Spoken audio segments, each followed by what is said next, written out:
G'day guys, we're back here with Greg from Cutek. Greg, tell us about your suite of products and what you actually have to offer the builders, the architects, designers, all those types of things. Sure. Basically it's a very small suite of products, but it's very unique and it's focused purely at coating timber. So we've got the timber wood preservative that you've used on this project, and that's APVMA licensed. Which has worked incredibly well.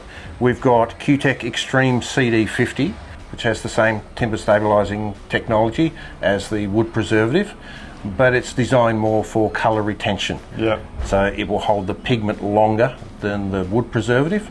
We have a Cutek Interior that's designed for internal timber applications. Yeah, I'm excited about this one. It's a new high-tech, water-based, low VOC polyurethane. Invisible. Practically invisible, yes. You can paint it onto timber and you won't be able to tell where it is. Yeah, I'm looking forward to using that. Yeah, it's non-yellowing. It's designed for featuring timber without changing the look of the substrate. Yeah, so awesome. It's absolutely what all the architects have been waiting for. Yeah, no, I'm definitely looking forward to using that. And just quickly, you've also now, or you're coming out with a non-slip decking product. We have. We've developed a P4 rated anti-slip coating that's compatible with Cutek for external decking and timber. Yeah, well, that's fantastic, mate. You're covering all bases with all those products. We are. Cheers.